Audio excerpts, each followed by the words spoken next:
Anything to update Marsha? Well, yes, Bryn. Your wife, or what is it, your ex-wife now, married you for your money. Snap. Turns out that... thank you so much for the compliment, Sobeys. Sewer rat moles deleted about 6 of my uploads, so if anyone's wondering where the fuck did that comment about the death penalty come from, it came from the prelude, which were those previous uploads, which have since been deleted. And I did make those entries when I had not slept. So I don't remember that much of them, didn't listen to the recordings afterwards. And not only have they been deleted from my YouTube, they've been deleted from the main files of my phone and from the deleted files of my phone. So greatly appreciated for you guys to let me know just how important I still am. But of course, or was it the Texan accent? Just too impressive. No, I'm sure my points were quite eloquent. So there's ramblings about fucking hypocrite, Zobi crap shit. Inverted commas, FOMO. It makes sense if the other videos weren't deleted. It all makes sense if the other videos weren't deleted. Let's just make her look crazy. You can try. But I'm better at making you look like Zobi rat mole criminals. Invasive. You little fucking sewer rat shit. But anywho. So what was it? It was, "Why, little lady, I don't think you know what you're talking about." A much better accent last time. And I said, "Wow, little man, I don't think you know what you're talking about."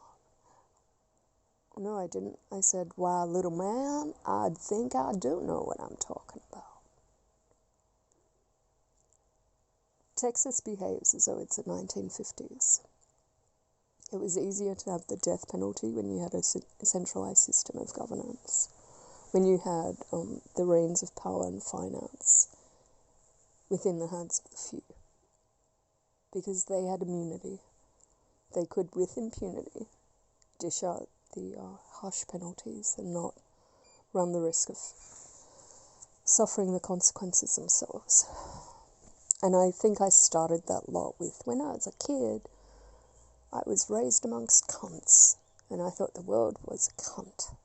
And then I got older, and probably from the age of my early teens, I started to think, wow, let me try and get out of this. Saw the world expand, saw changes in views and opinions, and became that, I want to spread love, peace, and happiness, equality, and justice. It was really that, on that kind of bent. Now, of course, I believe in an eye for an eye. Bring on the fucking death penalty, no doubt. Although, in a way, I'm glad that it's been abolished in certain respects, because those who were killed probably done some good. And the reason, anyway, going back to, but sidetracked. Texans still behave as though it's the 1950s. They have a very closed system of regulating. You have a very patriarchal, paternalistic system, very clear markers of who is in power. And they represent. They speak for and on behalf of the people. But the people cannot question them.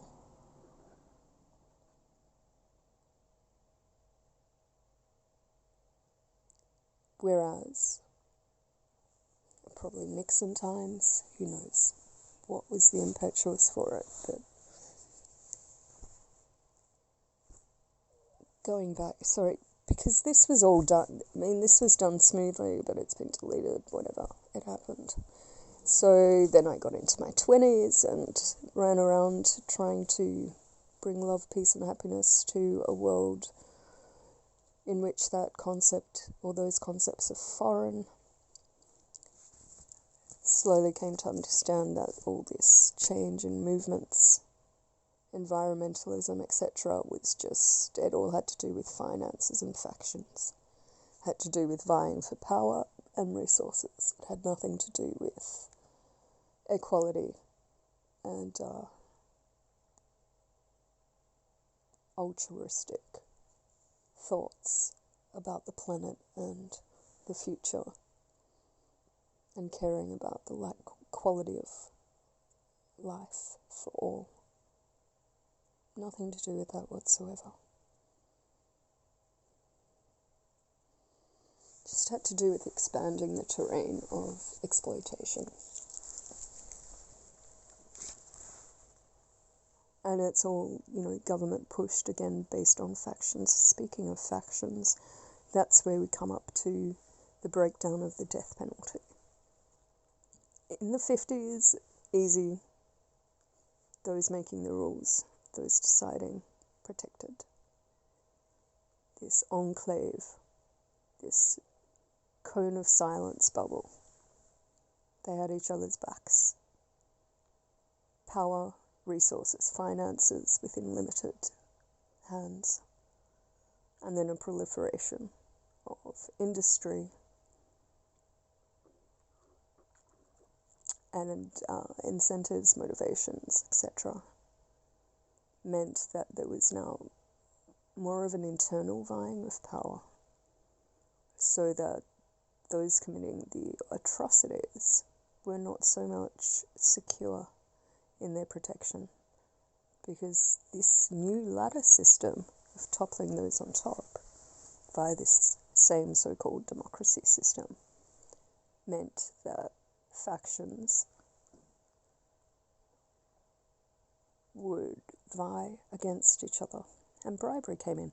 Oh, you bribed me for this, I was going to say yes, but this other bribe, that's far tastier. I think I might betray. And so the abolition of the death penalty had more to do with the fear of those in power of being betrayed and held to account for the crimes which they committed as a result. And just ask the contents. When we're talking about officialdom, about the death penalty in corrections, in the penal system, in the judicial system, that's, what is that, a drop in the bucket compared to how punishment's meted out. Again, contents. How many people are killed off-grid? Ask Epstein.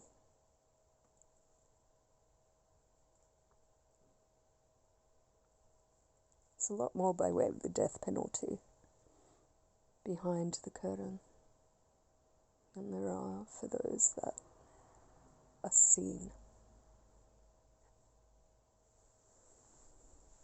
So it didn't have to do with wanting justice and not being hypocrites and saying, hang on, an eye for an eye doesn't apply, because it makes everyone blind. Well, I think we've gone too far beyond that. Completely believe in an eye for an eye, but that's another topic for another day. And that's where all of this came from.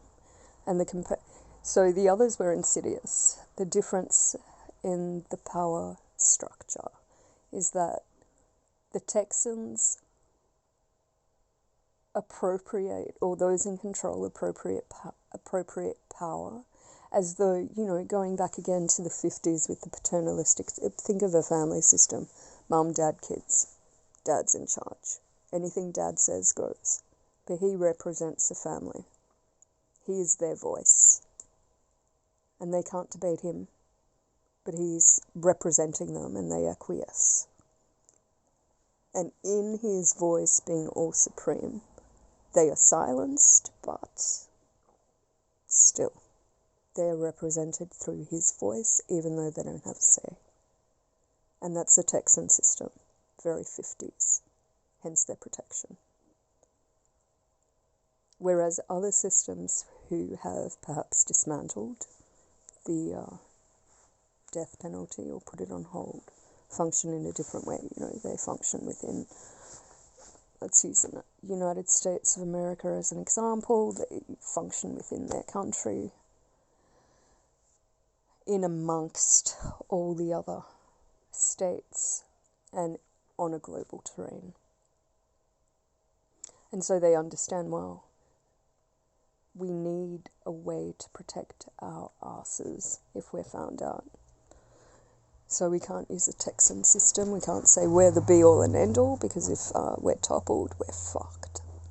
They're going to come after us and we're going to be facing the death penalty for the shit that we've done. So how do we make it so that we're protected? That we create the impression that the people have made the choice. We say we represent, but we represent, you know, as in majority speak. And that's the insidious nature. They don't want to claim. You know who's in charge, and you know who the minister is, or whatever your system, the senator is, etc. But they've been, you know, elected in, not to say that this doesn't happen with Texas, it's just the mentality, the way they come at it is very different. And also the way they function. And this was, again, where I started with the, you know, the Texans are like, they're like some regional club, some WOG club somewhere, where there's a group of guys playing cards in a smoky environment. No women are allowed unless it's to serve them food or drinks. Flash a bit of tit. It's really that old school, and this is where, you know, I think I mimicked again. Wow, little lady, I don't think you know the deals we're doing. Wow, little man, I think I do. Yeah, I'm fully aware that you function on a global scale. Clearly, all this shit coming your way. But because you function in the 50s style, you still have your closed-off issue about, say, Texan country, yeah. Country unto themselves, they still have their closed-off borders and their closed-off system. Very obtuse. Very veiled. Very 50s. Harsh penalties because they can afford it, because their backs are still protected. Texans don't say, we speak for we are the voices of our people. And we express their desires or their wants or their concerns or their interests. Texans, the way they come at it is, these are the people in power. They have been elected to speak on behalf of all Texans. Whatever the Texans think, it's is irrelevant, because we are the decision makers. We are the centralized power system. Our voice is heard. Their voice is silenced. Again, I think I've made that point, whereas the others are, fuck. We have to cover our asses, but we have to let the people believe that they're the ones who made the decision. Because if we get caught out and we don't face the death penalty because it's been abolished, we need them to know that they're the reason why we don't have the death penalty on us, because that's the choice they made.